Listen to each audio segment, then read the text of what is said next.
अस्सलाम वालेकुम दोस्तों, जब भी हम पे कोई परेशानी आती है, मुसीबत आती है, तंगी आती है या बीमारी घेर लेती है, तो हम अपना रुख इबादतों की तरफ कर लेते हैं।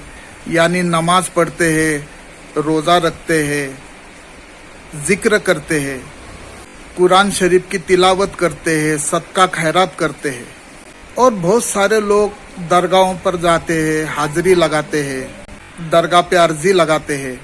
बहुत सारे लोग आलिमों के पास भी जाते हैं इलाज कराने के लिए।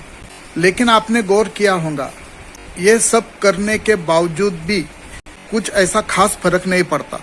कभी कभी तो ऐसा होता है कि जितनी इबादतें करते हैं या जितनी दरगाह पे जाते हैं, जितना आलिमों के पास से इलाज कराते हैं, उतनी ही मुसीबतें बढ़ते जाती। ऐसा क्यों होता है?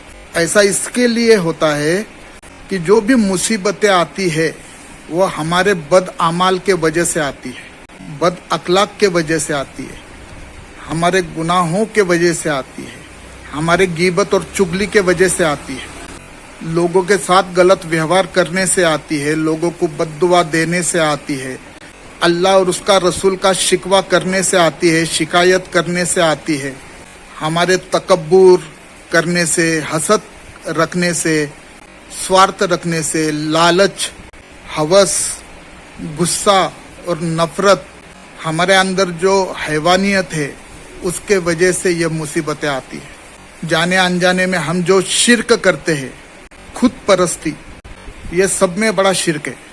जो कुफ्र करते हैं उसके वजह से मुसीबतें आती है। इसका मतलब ऐसा नहीं कि जो इबादतें की वो जाया हो गई, या दरगाह पे जो अर्जी लगाई या हाजिरी दी वो जाया हो गई, आलिमों के पास से जो इलाज कराया वो जाया हो गया।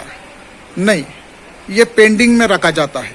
जब तक कि बंदा अपने गुनाहों का इकरार करते हुए सच्चे दिल से तौबा न करे, तब तक ये सारी चीज़ें पेंडिंग में रखी जाती है। और जब अल्लाह की बारगाह में उसकी तौबा कबूल होती है तो इन तमाम चीज़ों का सवाब भी उसे मिलता है, इन तमाम चीज़ों में जो फैज़ रखा है वो भी उसे मिलता है और हालात संवरने लगते हैं। तो भाइयों, सब में पहले अपने गुनाहों का इकरार करे और सच्चे दिल से अल्लाह और उसके रसूल की बारगाह में तौबा करे। और जिन लोगों का दिल दुखाया है या आपके वजह से नुकसान हुआ है, उनसे मिल के पर्सनली माफ़ी मांगे। अल्लाह ने चाहा तो धीरे धीरे हालात संवरते जाएंगे, किस्मत चमकती जाएंगी, ईमान रोशन होते जाएगा। और दूसरी बात ये भी है कि मुसलमानों पे सब में ज़्यादा मुसीबतें इस वजह से आती है कि कुरान में जो अहकामात उतारे गए हैं, उन अहकामात से मुसलमान दूर भागता है। वो नमाज पढ़ता है, रोज़ा रखता है, सदका खैरात भी करता है, पर इसके अलावा भी बहुत सारे अहकामात ऐसे हैं जिसे वो जानता ही नहीं है, और जानता है तो कभी अमल करता नहीं। तो अहकामात पे अमल करने से हालात संवर जाते हैं, अल्लाह के तरफ से माफ़ी जल्दी से मिल जाती है।